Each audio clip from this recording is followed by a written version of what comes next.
Hola, mi amigo querido.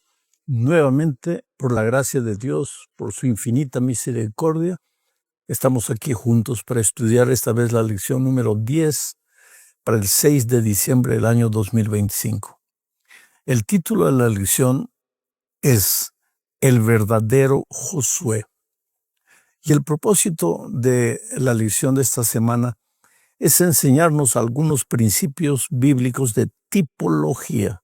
La palabra un poquito complicada, ¿no? Tipología. Vamos a ver qué significa la tipología y de qué manera Josué es un tipo del Señor Jesucristo, el gran libertador del pueblo de Dios a lo largo de todos los tiempos. Entonces vamos a la primera parte de esta lección hablando de la tipología bíblica.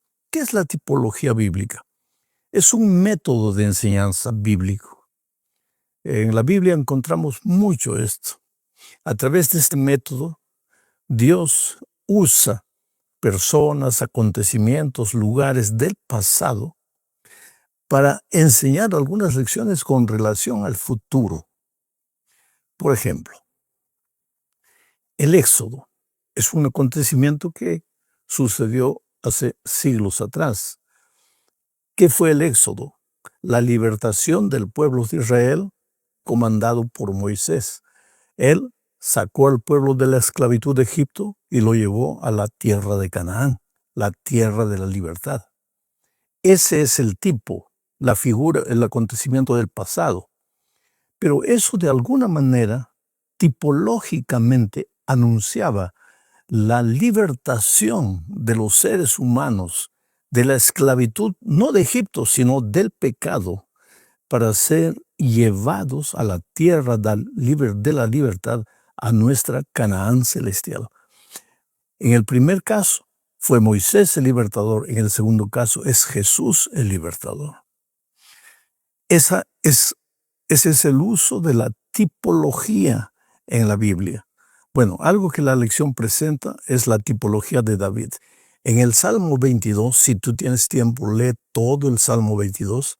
Tú verás a David delante de las injusticias, de la persecución que sufría, porque él había sido ya ungido como rey, pero Saúl no quería dejar el poder y lo perseguía, lo maltrataba. Entonces, David escribe el Salmo 22 diciendo sus angustias, su tristeza, su dolor. Y hay algunas expresiones de David en el Salmo 22 que no se entiende relacionadas con David, porque cuando su sangre fue derramada, cuando sus vestidos fueron destrozados, nada. Pero en este caso David es un tipo del Señor Jesucristo, que un día sufriría para salvar a la humanidad y que finalmente sería crucificado en la cruz del Calvario. Resumiendo esta parte, tipología es un método de enseñanza a través del cual Dios usa acontecimientos, personas, lugares del pasado para enseñar lecciones futuras. De esta manera se ilustra mejor el Evangelio, el tema de la salvación o cualquier otro tema. Por ejemplo, en el Antiguo Testamento encontramos al Cordero que es sacrificado todos los días en el pueblo de Israel. Pero ese Cordero es el tipo del Cordero de Dios que quitará el pecado del mundo, o sea, un tipo del Señor Jesucristo. Cuando Adán y Eva pecaron, fueron preparados vestidos de pieles de oveja para cubrir la desnudez de Adán y Eva. Allí tenemos un tipo de lo que Jesús hace con la realidad triste del pecador desnudo, no físicamente, sino espiritualmente, y como la única solución para el ser humano es Cristo, el Salvador. Sabes, querido, en todas estas lecciones no debemos dejar en ningún momento al Señor Jesucristo de lado. El riesgo que corremos es tratar de explicar tanto la tipología desde el punto de vista teológico, desde el punto de vista hermenéutico y esto y aquello, Y nos olvidamos que el Evangelio todo tiene como centro al Señor Jesucristo. Y con lo que realmente importa no es tanto entender qué es la tipología, aunque puedes hacerlo. Y la lección de la escuela sabática tiene muchos detalles que es bueno que tú estudies y subrayes. Pero lo que es necesario entender es que la vida cristiana es una vida de comunión con Jesucristo. Porque cuando tú estás triste, cuando estás pasando por dificultades, por problemas terribles en la vida, entender tipología no te va a ayudar de nada. Pero saber que Jesús está a tu lado, eso sí te va a ayudar. Saber que nunca estás solo, que el Señor no te abandona y que pases por donde pases, el Señor está contigo y finalmente serás victorioso. Bueno, entonces vamos a la segunda parte de la lección, estudiando el tipo y el antitipo. ¿Qué es el tipo? Es la figura, acontecimiento, lugar, hecho del pasado. ¿Cuál es el antitipo? Lo que el tipo simbolizaba. Por ejemplo, el cordero en el Antiguo Testamento es el tipo. ¿Y cuál es el antitipo? El cumplimiento. Jesucristo, el Cordero de Dios que quita el pecado del mundo. El Éxodo es el tipo. ¿Y cuál es el antitipo? La salvación del ser humano del yugo opresor, no de Egipto, sino del pecado. Ahora, cuando estudiamos este asunto del tipo y el antitipo, tenemos que ver que hay tres maneras en que se puede aplicar los tipos. En primer lugar, en la vida de Cristo, este sería el cumplimiento cristológico.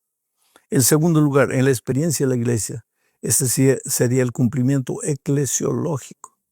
Y en tercer lugar, el cumplimiento escatológico, que tiene que ver cómo el tipo se cumple en los tiempos finales y en la destrucción final del mundo.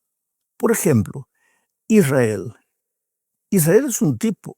Era verdaderamente una nación que vivió en el pasado. Todo eso es correcto. Pero también es un tipo de un cumplimiento futuro. ¿Qué significaba Israel en su cumplimiento cristológico? Si tú lees Mateo capítulo 2, versículo 15, te vas a dar cuenta que Israel simboliza el lugar de donde el Mesías tendría que huir para escapar de la ira de Herodes. ¿Y cuál sería el cumplimiento eclesiológico? Segundo Gálatas capítulo 6, versículo 16, tú verás que Israel en el Nuevo Testamento es el cumplimiento de la realidad en la vida de la iglesia. Israel simbolizaba también a la iglesia espiritual de Dios. Y en el cumplimiento escatológico que tiene que ver con el tiempo del fin, según Apocalipsis capítulo 7, versículos 4 al 8 y también el versículo 14, veremos que Israel es un símbolo de los redimidos. En el grupo de los 144,000, por ejemplo, ahí está Israel de nuevo, por tribu. Pero Israel ya no existe. Israel fue un asunto del pasado. Este es el cumplimiento escatológico de Israel. Otro ejemplo, el Éxodo. Aquí está un poco más claro este concepto. En su fase cristológica, ¿cuál es el Éxodo? Porque de manera literal, ¿qué significó el Éxodo? El Éxodo fue cuando el pueblo de Israel salió de la esclavitud de Egipto y se fue hacia la tierra de Canaán.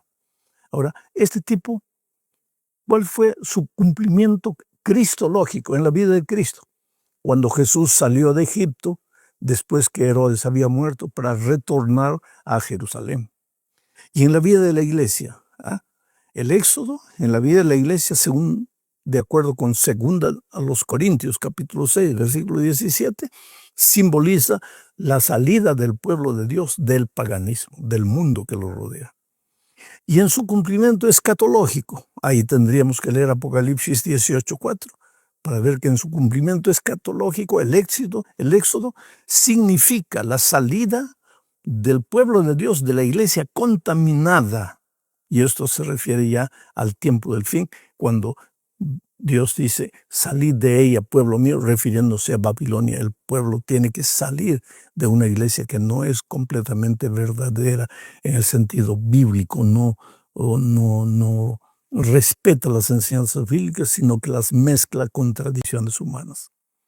El santuario también. El santuario, de acuerdo con Mateo 26, versículo 61, el santuario, en su cumplimiento cristológico, es el propio Señor Jesucristo.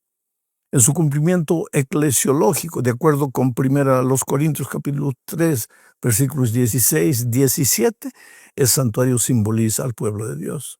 Y en su cumplimiento escatológico, si tú lees Apocalipsis capítulo 3, versículo 12, verás que el pueblo de Dios son las columnas del santuario, o sea, el pueblo de Dios redimido también es un cumplimiento escatológico del santuario. Bueno, esta parte es un poco teórica, ¿te das cuenta? Es interesante conocer, estudiar, vuelvo a repetir, toma la lección, estudia, reflexiona, piensa, subraya, pero hay que tener cuidado de no perdernos en esto. En la tercera parte del estudio, que es lo más práctico y bonito, a donde el autor finalmente quiere llevarnos, vamos a ver a Josué como la figura tipológica.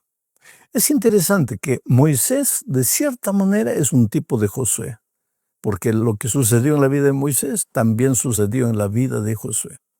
Pero tanto Moisés cuanto Josué son un tipo del Señor Jesucristo, que es nuestro verdadero Moisés y nuestro verdadero Josué.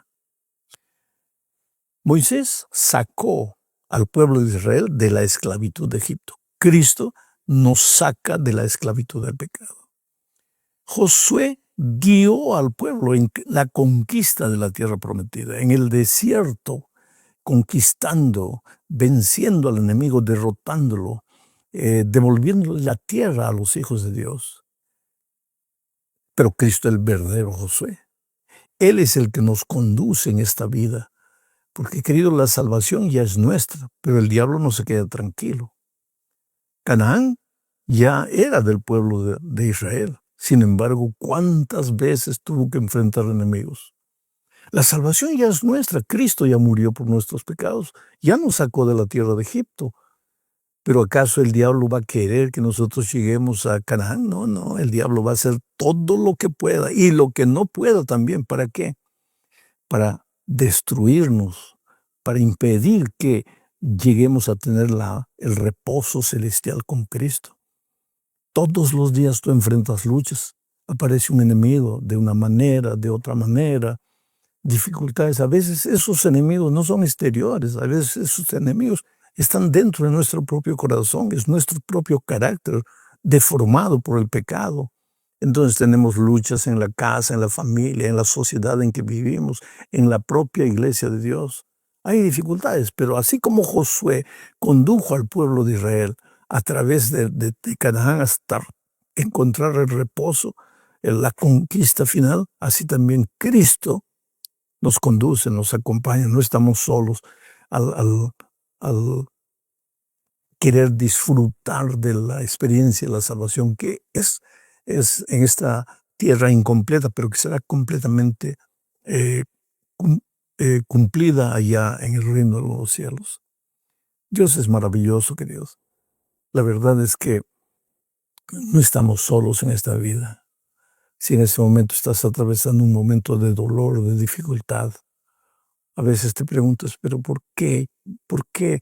Si cuando Cristo llegó a mi vida encontré la salvación, ¿por qué en este momento no puedo disfrutar de esa experiencia de salvación? ¿Por qué hay dolor? ¿Por qué hay lágrimas? ¿Por qué hay luchas? Es que todavía estamos peregrinando en esta tierra. Canaán no era el reposo pleno para Israel. El reposo pleno, completo, es cuando Cristo vuelva. Nosotros también estamos en esta tierra. ¿Podemos estar seguros de nuestra salvación en Cristo? Claro que podemos. Cristo nos garantiza la salvación.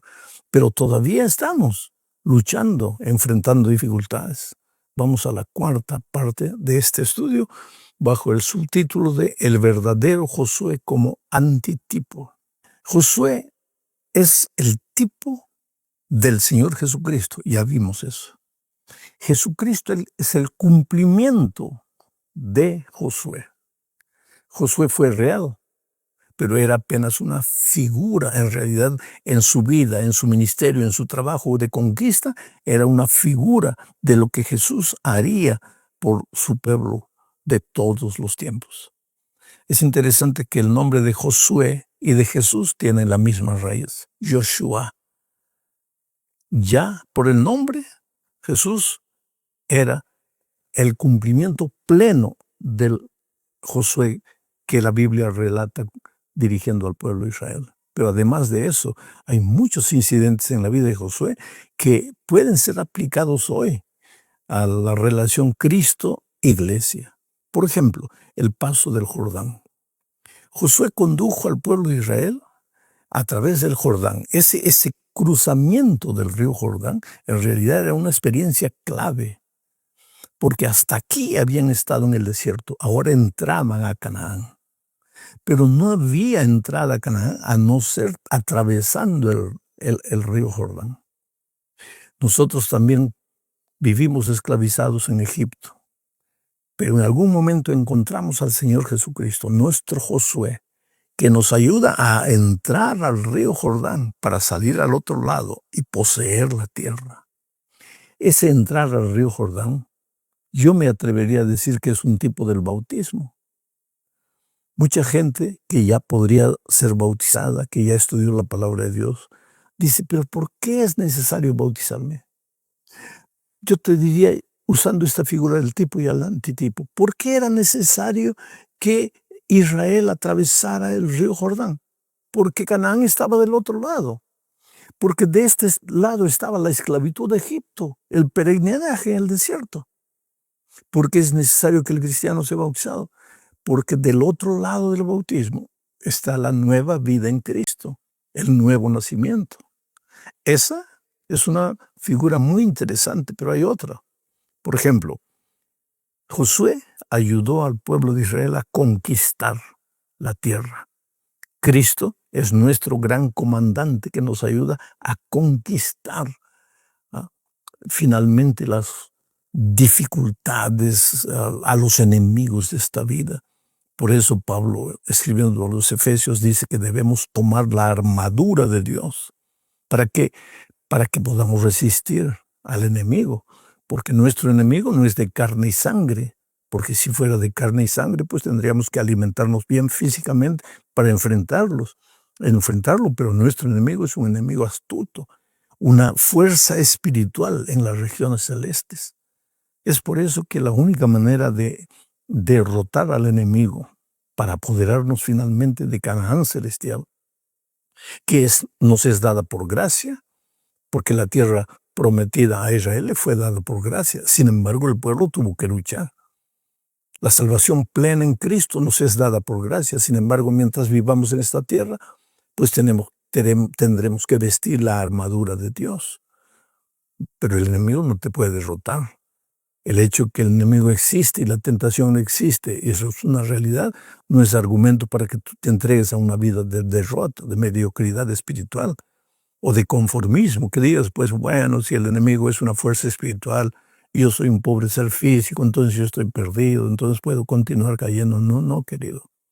Porque así como finalmente el enemigo fue expulsado de la tierra de Canaán, Cristo en el Calvario ya hizo todo lo posible para que el enemigo no tenga más poder sobre ti. Otra figura interesante. Josué llevó al pueblo de Israel al reposo, aunque en esta tierra nunca tuvo reposo completo. Cristo nos lleva a nuestro reposo, pero no es nuestro reposo en esta tierra, aunque ya en esta tierra podemos usufruir las maravillas de la salvación. Cristo nos conduce a nuestro reposo celestial cuando finalmente el pecado no se levantará por segunda vez, cuando finalmente pues habrá el pecado sido destruido, no quedará ni raíz ni rama. Ahora, ¿qué tiene que ver la última parte de nuestra lección? Jesús y nosotros. Aquí entran las guerras, querido. Vivimos en un mundo de guerra. Es que aunque ya podemos apoderarnos de la experiencia de la salvación, ya hay mucha ventaja. Porque el otro día alguien me preguntó y me dijo así, pero pastor, si yo soy salvo y continúo sufriendo, entonces ¿cuál es el mérito de la salvación? Porque si no acepto a Cristo, igual sigo sufriendo. Y si acepto a Cristo, igual también sigo sufriendo. Entonces, ¿cuál es la ventaja de entregarle la vida a Cristo? Querido, es mucha. Porque cuando tú aceptas a Cristo en esta tierra, aprendes a cuidar mejor tu salud, aprendes a perdonar. Y uno de los venenos peores del alma es el rencor, el resentimiento, la envidia. Pero cuando le entregas la vida a Cristo, todo eso desaparece de tu vida. Y aunque continúas viviendo en este mundo de pecado y el dolor y la muerte y la enfermedad existen, pues tú ya estás libre de esas cosas diminutas que perturban tu vida, que no te dejan en paz. ¿Por qué? Porque cuando le entregas la vida a Cristo, dice, justificados pues para con Dios, tenemos paz, paz. Con paz puedes dormir, con paz puedes despertarte con ganas de luchar y de trabajar. Hay mucha diferencia entre el que tiene a Cristo y el que no tiene a Cristo. Ambos sufren las inclemencias de esta vida, pero el que no tiene a Cristo no tiene esperanza. El que tiene a Cristo tiene esperanza. Es por eso que aunque tengas que derramar una lágrima por algún motivo familiar, a veces es un hijo que está destruyendo su vida en las drogas, a veces el matrimonio que está tambaleando, a veces la vida financiera, la crisis, a veces una inundación, un incendio, cualquier cosa así. El dolor no es el fin, es el principio de una nueva experiencia con Cristo. Cada dolor nos hace renacer en Cristo. Atrévete a cruzar el río Jordán. Atrévete a caminar con Jesús, a enfrentar con Jesús cada día, cada lucha. No te desanimes. En resumen, terminando esta lección, la Biblia usa mucho la figura del tipo y el antitipo. ¿Qué es el tipo? La realidad pasada. ¿Qué es el antitipo? El cumplimiento. Cuando leemos los incidentes, los relatos, la biografía de personajes bíblicos, debemos ver de qué manera todo esto se cumple. Primero, en la vida de Cristo. Segundo, en la vida de la iglesia. Y tercero, en los tiempos finales, en los tiempos escatológicos. Mirando desde ese punto de vista, Josué no fue apenas un líder del pueblo de Israel. Josué fue un tipo de Cristo, el verdadero líder espiritual que no nos lleva por esta tierra física, que nos va llevando